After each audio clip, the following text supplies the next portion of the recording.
Chapitre 32. Les chrétiens de Sardes, suite. Les prophètes avaient fait entendre des chants joyeux, afin d'élever les âmes à l'espérance. Ils avaient fait entendre des chants de douleur, afin d'exciter les âmes au repentir. Mais ni les lamentations n'avaient réussi à leur faire pleurer leurs péchés, ni les chants de joie ne les avaient élevés au-dessus de leurs considérations terrestres. Puis, à l'apparition du précurseur et du Messie, le manque de correspondance entre la grâce de Dieu et l'homme s'était exprimé.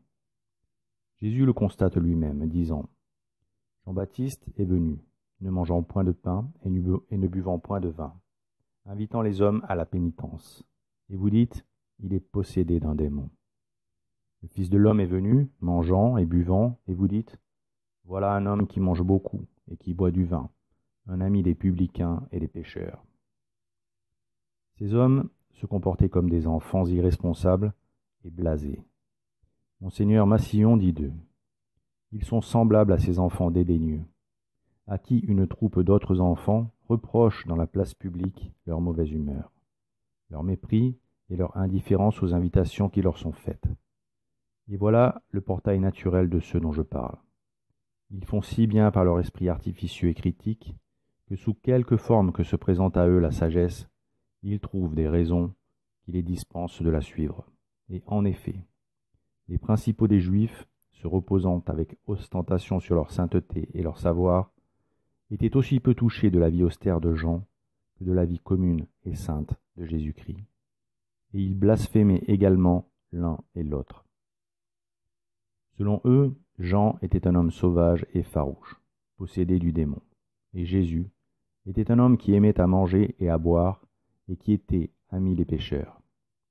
Tels sont encore les discours du monde, qui, au lieu de profiter des divers genres de vertus dont l'Église lui présente l'exemple, blasphème contre tout ce qui ne veut pas imiter. Si quelqu'un se retire du monde pour servir Dieu, c'est faiblesse d'esprit, noir chagrin ou dépit. Et, dit-on, ne peut-on pas se sauver dans le monde? Si quelqu'un dans le monde veut mener une conduite régulière et chrétienne, il en est la fable, la risée, l'horreur même. On l'évite, on le fuit. Ô monde pervers!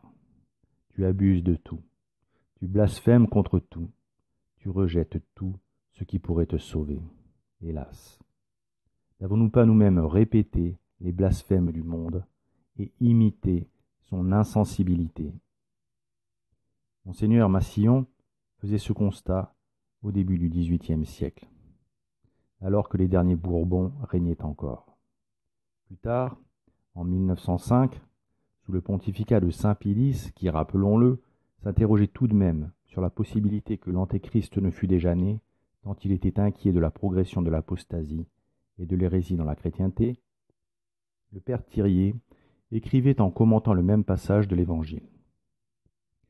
Maintenant encore, beaucoup d'hommes, quand ils s'occupent des questions de pratique religieuse, ne les traitent-ils pas comme les enfants traitent leurs jeux, s'y livrant quand le cœur leur en dit, les laissant suivant leurs caprices, n'y portant que des formules de convention.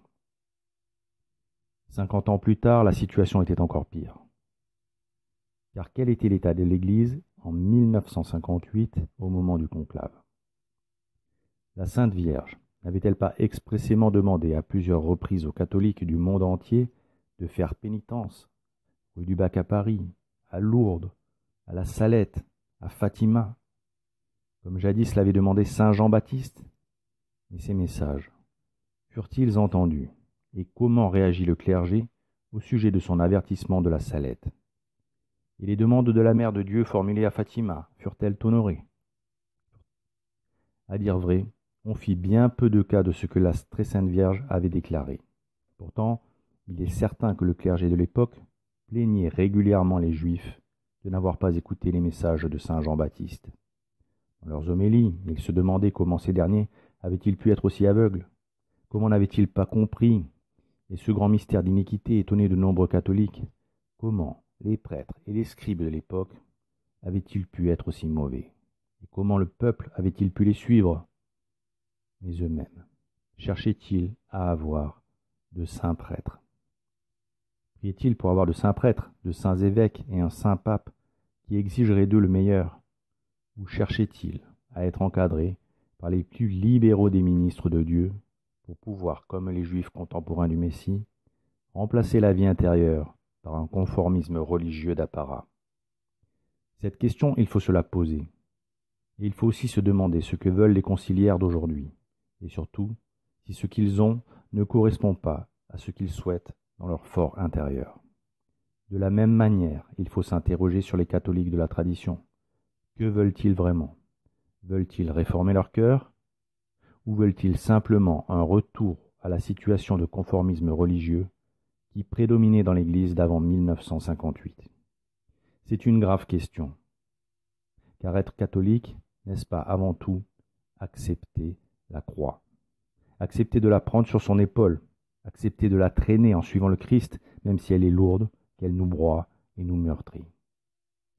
On ne peut pas prétendre être catholique sans porter sa croix derrière notre Seigneur, en acceptant et en offrant les épreuves de la vie, les humiliations, les vexations, les persécutions, en avançant entre les crachats et les éclaboussures. Saint Pierre, dans sa deuxième épître, citait Lot en exemple, pour nous éclairer sur ce que le juste doit accepter. Il doit être prêt à boire le calice jusqu'à la lie, et non pas seulement à participer au festin. Les catholiques aujourd'hui le sont-ils? C'est une vraie question. Sommes-nous prêts à suivre le Christ et à être humiliés ici-bas parce que nous sommes chrétiens, et que le monde nous méprise et nous considère comme un danger pour l'humanité, parce que nous voulons véritablement réformer la société et remettre le Christ à sa tête? Ou voulons-nous une place dans le monde, à côté des autres, en restant sous la coupe du prince de ce monde, pourvu qu'on nous laisse tranquilles?